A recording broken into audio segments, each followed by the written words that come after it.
We are here for the big one, UFC 300, and this is my breakdown brought to you by Stake, official betting partner of the UFC and the best place to bet. To celebrate this event, Stake are offering double winnings on every fight on the main card if there's a first round finish. And remember to sign up using my code Adesanya 300 to get a 200% bonus on your first deposit. Stake, the best place to bet. For the first fight of the historic UFC, oh my bad. For the first fight of the UFC 300, we have a star-studded matchup of guys. Oh wow, star-studded. Endless blood, sweat, and tears into the company. But Nickal 5-0. He's been crushing cans since his debut. This is Cody Brundage. So last 5 fights, lost by KO, lost by submission, lost by decision, won by disqualification. How does the fight play out? Let's just get it over with. Well, Nickal's gonna fucking take him down and fucking submit him. But that's like pressure. Like there's a lot of pressure on Bo Nickal to actually perform. Like we say, he's been crushing cans. Like this guy is not of like a world-beating level. You know what I mean? Like we're not even that familiar with who he is. So it's like the pressure is on Bo Nickal to not only beat Cody Brundage, but to beat him in a dominant fashion. So it's like this has to be round one stoppage finish, Hamzat shit, or Bo Nickal loses. Also, one thing I'll say about Bo though, for a wrestler, his striking is pretty nice. But again, against who? But yeah, for a wrestler, when he stands and he moves, okay. All right, next fight. Oh, does it go distance? Do we already say that? Fuck Arman, Tsarukyan. Why do you hate Arman so much? Knob. I don't actually know. Look, I don't know how it started.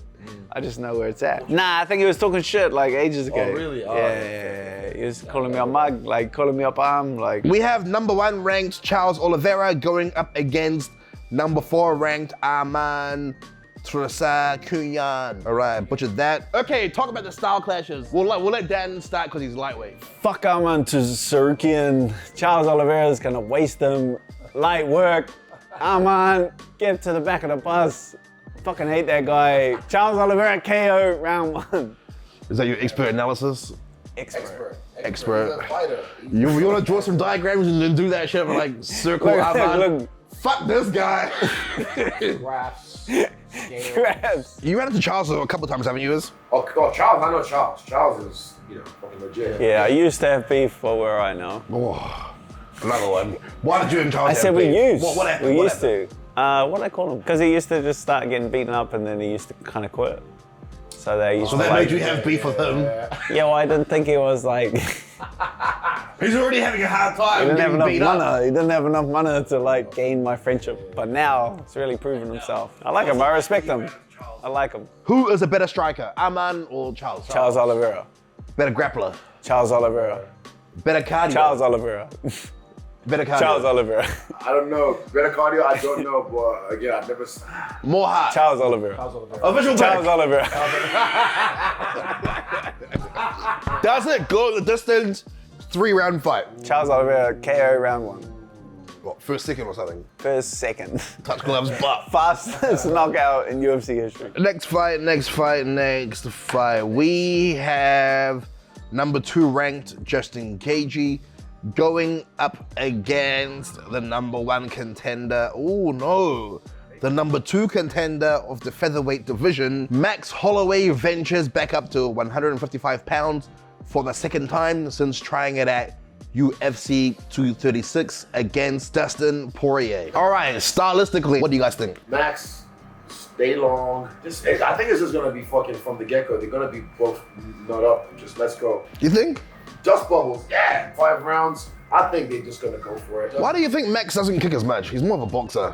You got the long legs, long limbs. I mean, he kicks. He throws some spinny shit sometimes, but leg kicks. That's Gaethje's thing. He was breaking people's legs and fucking people's legs back in the day.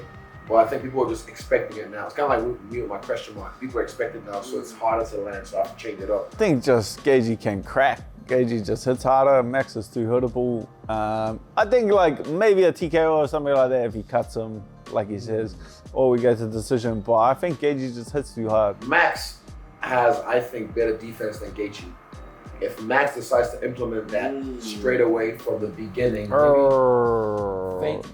Gaethje's got better footwork than Max. Y'all tripping. But Y'all defense, tripping. like, Y'all tripping. head movements and stuff, like head movement, all that kind of stuff. I think Max can get Gaethje to swing, draw his attacks out, and then try and start to counter him or build off that. Official pick. Ooh, I'm gonna go Max. I want Max to win. I fuck with Max. I like Gaethje too, but I'm gonna go Max. Agree to disagree. Bye. TK. I'm gonna go decision. All right, the co-main event of the evening. We have the women's strawweight champion, Zhang Weili, taking on number 1 contender, Xiaonan. Zhang is coming off a 5-round domination of Amanda Lemos. One scorecard had it 50-43. One scorecard had it 50-44. Sal D'Amato and Chris Lee are on for 300. Oh god. It's my guys. Fuck, if I'm losing, I might be winning. Pray for the robberies. Hey, I'm gonna store the glory, baby. Even if I'm losing, shit, I might win. Zhang might just be a little bit too well-rounded. She's got finishes in a bunch of different ways, knockouts, submissions. The thing is, the fact she's been working with Josh Hinger for so long now, and Josh has mentioned how good she is and how like she keeps climbing. Yeah, she's very well-rounded and she's getting really good at jiu-jitsu. She's strong. Strong. How does the fight play out?